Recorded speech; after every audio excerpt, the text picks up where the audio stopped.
दोस्तों नमस्कार।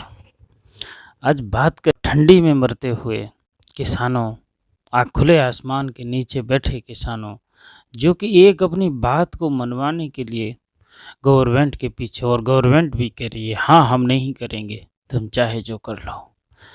तो देखते हैं जीत किसकी होगी। लेकिन मौजूदा वक्त में जो हालात हैं वो बहुत ही, कहना चाहिए कि अच्छे हालात नहीं हैं। जहाँ पीएम आवास 12 एकड़ में फैला हुआ है और उसमें रहने वाले एक शख्स के लिए जितना खर्चा होता है और उसके लिए जितनी व्यवस्था जुटाई गई हैं, वो सारा का सारा पैसा टैक्स पेयर के पैसे से ही चलता है। 7 ईयर्स RCR, अब तो उसका नाम भी बदल दिया, लोक कल्याण मार्ग कर दिया गया है।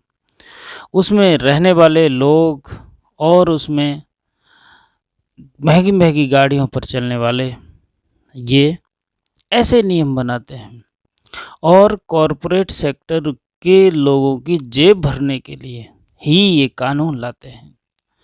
एक डाटा आपको बदलाएं तो हैरत होगी जानकर के कि जितना किसानों पर कर्जा नहीं है, उससे ज़्यादा बैंकों से पावर सेक्टर में कर्जा लिया गया है। मार किसान पर पड़ रही है, कॉर्पोरेट सेक्टर मज़े में है। डाटा बतलाएं अगर आपको, तो SBI ने पावर सेक्टर को करीब 2 लाख करोड़ रुपए दिया है।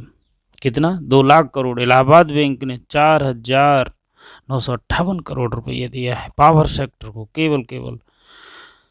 आंध्रा बैंक 14,000 करोड़ 558, और बैंक ऑफ बड़ौदा 18,000 करोड़ रुपए पावर सेक्टर को केवल दिया है। इंडियन ओवरसीज बैंक है 13,000 करोड़, पंजाब नेशनल बैंक है 35,000 करोड़, यूको बैंक 11,000 करोड़ रुपया करीब दिया है जो पावर सेक्टर को है। जबकि किसानों को पैसा कितना दिया है? बहुत कम है। लेकिन उगाही किसानों से की जाती है, लेकिन उगाही उनके नाम पर पावर सेक्टर से या फिर कोई और उनसे मांगिए तो पैसा नहीं मिलता है। इसीलिए तो NPA बढ़ा है। NPA बढ़ने की वजह क्या है? जो 5 लाख करोड़ का NPA बनता है बैंकों का, वो कहाँ से आया?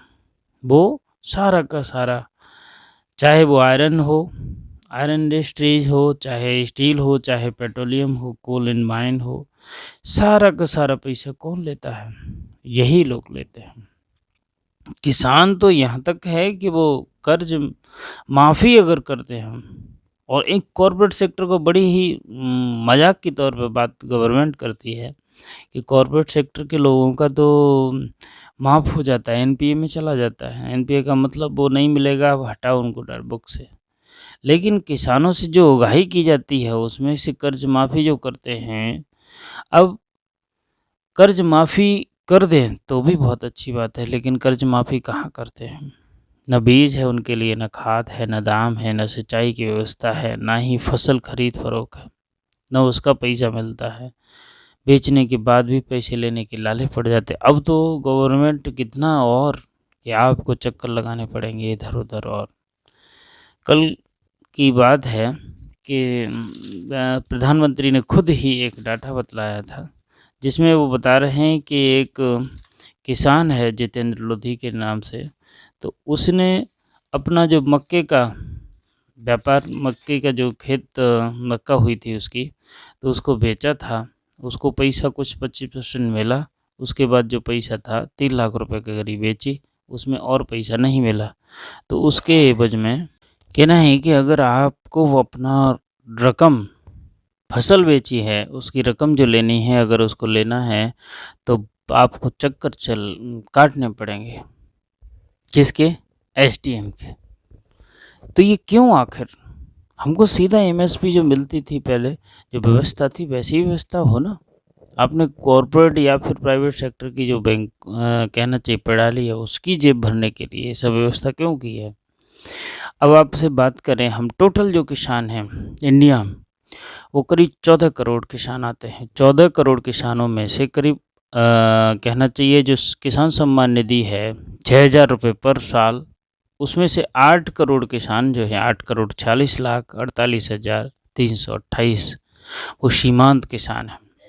उसमें से जो किसान आते हैं, किसानों की बात करें, पंजाब सबसे ज़्यादा किसान का जो रजिस्ट्रेशन है वो 22,40,000 पंजाब के किसान रजिस्टर्ड हैं, और वहीं हरियाणा के 14,55,000 किसान रजिस्टर्ड हैं। टोटल मिला दें तो 36,95,000 सीमांत किसान बैठते हैं जो आंदोलन में मुख्य रूप से भाग ले रहे हैं। अब बात करें यूपी, बिहार, एमपी, इसमें करीब करीब 3 करोड़ किसान आते हैं। इसमें कि यूपी के 1,87,00,000 किसान और 53 लाख बिहार के हैं, एमपी के 55 लाख हैं। तो अगर यहाँ से भी आंदोलन में जुट जाए, 10% भी किसान आके निकल के आंदोलन में पहुँच जाता है, तो क्या गवर्नमेंट रोक सकती है? क्या गवर्नमेंट उन पर पाबंदी कर पाएगी? दूसरी बात, जहाँ पर कांग्रेस की सरकार है वहाँ पर, जैसे महाराष्ट्र है, 84 लाख किसानों का रजिस्ट्रेशन है। छत्तीसगढ़ में करीब 36 लाख किसानों का रजिस्ट्रेशन। राजस्थान 52 लाख, झारखंड 14,36,000, करीब करीब 2.25 करोड़ जो बनते हैं किसान, उनमें से अगर 10% भी लोग निकल के चले आएँ तो उसमें से भी करीब 17-18 लाख लोग सड़क पर पहुंच सकते हैं। तो कहने का मतलब ये है कि जो नारा है कि सबका साथ सबका विकास, वो कहाँ है? जेब तो केवल कॉरपोरेट सेक्टर की भरी जा रही है, किसान कंगाल हो रहा है, बिल भी उसके खिलाफ बन रहे हैं, ज़मीन भी हड़पने की व्यवस्था बना रही है गवर्नमेंट, तो कैसे चल पाएगा? लेकिन कहना है कि ये जो आंदोलन है, इसके ज़रिए एक ऐसी ज़मीन तैयार हो सकती है जिसके ज़रिए एक जो सारे के सारे मुद्दे हैं, चाहे बेरोज़गारी हो, मज़दूरी हो, चाहे किसानों के मुद्दे हों, चाहे ईवीएम का लेटेस्ट मुद्दा है कि उस पे आवाज़ उठती ही रहती है, तो ये इन सारे के सारे मुद्दे एक जगह इकट्ठा होकर के उठ सकते हैं और उनकी आवाज़ को बुलंद किया जा सकता है। ये मौका है एक तरह से।